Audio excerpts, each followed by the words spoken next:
bakunzi ba CANAAN TV, numunezero kandi gusubira guhura namwe ngo tuganire ijambo ry'Imana. Ariko imbere ko dutangura kuganira reka dusenge. Nje imbere yawe mwami Imana kuri uyu munsi musha, nje ninahaza izina ryawe ko nta rindi rikwiye gushimwa no kuba hatari ryawe, kuko ari wewe uduha imbaraga zo kunesha, kuko ari wewe udushigikira muri vyose. N'ubu mwami Imana ndakwiyambaje ngo bane nanje muri muri ano majambo yawe, ubane nanje akanwa kanje ugasige n'amatwi yanje uyasige, kugira numva ico mpemu Imana avugana n'umutima wanje, kugira nanje ndagitransmete abo ugomba kuba zocumva. Shimwa kandi wubahwe mu izina ryawe ryera. Amen, amen. Ijambo rero Imana impaye kubaganiriza ni ijambo rivuga ngo umusirikare ntahunga urugamba. Haleluya. Umusirikare ntahunga urugamba, ahubwo agwinjiramo akarugwana. Amen. Iyi nkoho ivugiye abasivile turayihunga, mugabo umusirikare agenda akurikira iyo nkoho iri kwiravugira kugira ngo ahangane n'umwasi. Haleluya. N'umukristo muri urugamba turimo. Amen. Ntahunga satani, ariko barahangana bakagwana. Haleluya. Barahangana bakagira iki? Bakagwana. Amen. Dusome rero muri Samueli wa mbere igice c'17 duhere ku murongo wa 31 dushikane ku murongo wa 37. Dawidi yica Goliyati. Bumvise amajambo pardon. Bumvise amajambo Dawidi avuga, bayashengerana kwa Sawuli. Araheza aramuhamagaza. Dawidi ashitse abarira Sawuli ati, ntihagire uwo arandura umutima. Jewe umusavyi wawe ndagiye kugwana n'uwo Mufilisitiya. Sawuli yishura Dawidi ati, ntiwoshobora kuja kugwana uwo Mufilisitiya kuko ukiri umwana. Ariko we yamenyereye kugwana uhereye mu buto bwiwe. Dawidi yishura Sawuli ati, jewe umusavyi wawe iyo ndagiye intama za data, hakaza intambwe canke idubu igasahura umwagazi w'intama mu mukuku, twaca tugerekerana nkayikubita nkayaka mu kanwa, yampindukirira nkayisumira urusakanwa, nkayikubita nkayica. None umusavyi wawe ko maze kwica intambwe n'idubu, n'uwo Mufilisitiya atakebwe azopfa nka kimwe muri ibyo, kuko yacokoye ingabo z'Imana nzima. Dawidi atakaravuga ati, Uhoraho yagiye andokora mu vyara vy'intambwe no mu vy'idubu, arandokora no mu maboko y'uwo Mufilisitiya. Nuko Sawuli abarira Dawidi ati, nuko genda, Uhoraho abane nawe. Amen. Iyi nkuru ni inkuru ya Dawidi. Dawidi agiye kugemurira bene wabo bari ku rugamba, ngo asanga Goliyati nta kindi ariko arakora, ariko arabatuka, ngo ariko abatukana n'Imana yabo. Dawidi arababara. Dawidi aravuga ati, ibi bintu ntavyo nshobora kwihanganira.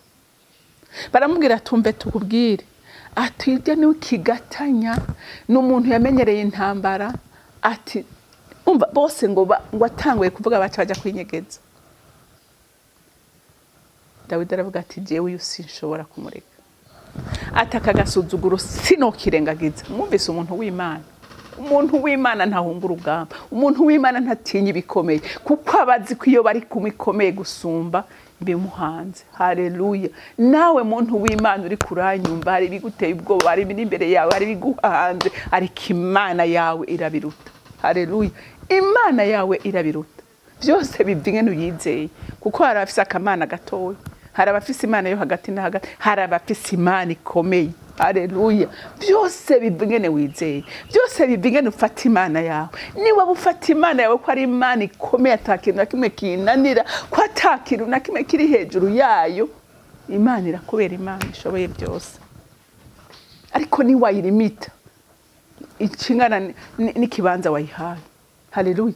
Aba Abanyisirayeli n'umwami Sawuli bari bafashe Imana bayigira akantu kadashoboye, bayigira akantu gato. Haleluya. Ariko haza umuhungu yamenyereye urugamba, yamenyeranye n'Imana, amenya ubushobozi bw'Imana, abanya imbaraga zikorera mu Mana, amenya icubahiro cyayo. Aravuga ati, never, sinshobora ku accepta aka gasuzuguro. Amakuru ngo ashikira umwami.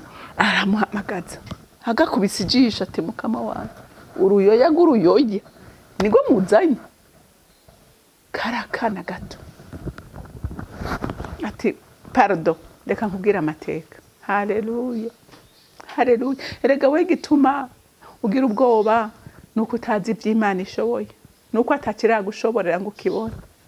Worata okwiratiki. Erega umuntu yirata icyo yabonye, yirata uwo yabonye, yirata uwamugabiye, umva Dawidi aravuga ati reka mbanze nguha amakuru, ntundabigihagarara ariko Imana indimwo irakomeye. Haleluya.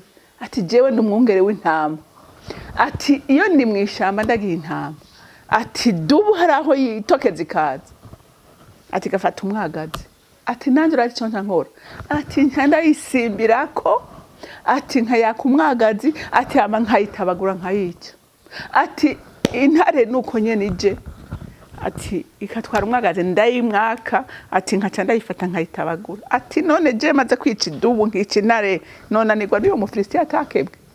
Uwo Mufilistiya atagira Imana jewe yonanira. Sawuli yumvise intahe ati kameme aka kana karafise amateka. Bantu b'Imana bamushinga intahe muvuga ubukuru bw'Imana, muvuga iby'Imana yabakoreye kuko bihaisha icyubahiro Imana bigacecekesha na Satani. Aramubwira ati genda, ntiyahunze urugamba nk'abandi bagiye mu cyobo bakinyegeza. Imana inezerwa n'umutima wa Dawidi. Nari nkeneye umuntu haguruka gusa nkikorera akazi, nkerekana uwo ndiwe muri aba Bafilistiya. Erega Imana ikeneye abikoresha. Imana irakeneye agaragariza icubahiro cyayo, kandi nta wundi nzokoresha ni wowe nanje. Haleluya. Muri ibyo nyene sobo ubona bisa n'imisozi, nibyo nyene ikeneye kuyizera hama isenye, hama abantu bayizera bamenya ati ya Mana ni Imana yo. Haleluya haleluya. Bavuga ati ya Mana ni Imana yo. Dawidi witore baragerageje kumwambika, bamuha ibigwanisha ati pardon jebyo ntabyo menyere, reka ngende ndi Dawidi, reka ngende uko ngene, je sinizeye ibigwanisho ariko nizeye Imana iri muri jewe. Haleluya haleluya. Ibigwanisho ntibabitsindanye, imyambaro ntibayitsindanye, bariko baramwambika ntibayitsindanye, ariko avuga ati jewe uwo nizeye ntakeneye ibyo mu mutiza,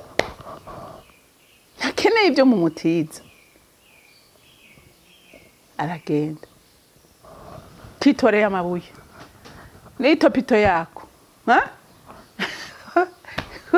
Goliati amubonye atarika abanyisirayeli ndabagaye, ati muzanye uruyoya kuza kugwanya jewe ampisa azana n'itopito. Ati banyisimbwa bwabo, ati shati ngo ati ndakubagira ibisiga, uwundi ati jera ndaguca igihanga uyu munsi. Ntiyavyumva ikigatanya n'ibigwanisho bikomeye no kwiproteja no kugira ntaho kwiproteja imbere y'Imana. Ntahabaho. Naho yari kwipfuka mu maso hose, Imana yari gutuma ica irungika ikintu kikamukubita ku kuguru akamanyuka, ngo kaca kararungika ibuye. Undi yagize ngo ariko arakina, barabona kazungazungisha intuze ngera kariko karatazira Imana, kavuga ubukuru bw'Imana, kavuga imbaraga z'Imana, cyararungika mu gahanga kandi ukagafata inkota y'ico kigabo nyene amuca uruhanga gitwe hamara gitwara. Ibyo ni imirimo y'Imana kandi ibyo bikorera uyemera n'uyizeye. Rero wewe cyo no kubwira ni kimwe muri iri jambo ni ryawe. Wewe wari wihevye, wewe waruvuze ngo ndahevye, ndabivuyemwo, iyi ntambara ntayo nshoboye, iyi ntambara nini. Nta ntambara nini baha imbere y'Imana, nta gikomeye na kimwe kibaha imbere y'Imana. byose n'ubusa imbere y'Imana. Haleluya. We rero izogukorera kwizera kwawe kungana. Ibyo wiyiteze ko nibyo izogukorera. Imana yo mu ijuru ibampezagirire. Mwami wanje, Mana yanje, sindambikwa kugushimira kuko uratangaje. N'ibyo ukora birahebuje. Ukwiteze wese Mwami umugirira neza. Dawidi yaserutseho urugamba basa n'abarutsinzwe bihebye bihebuye bari mu cobo badasokoroka, ariko kubwo umutima n'urukunda gukunda n'ukukwizera umukoresha ibikomeye.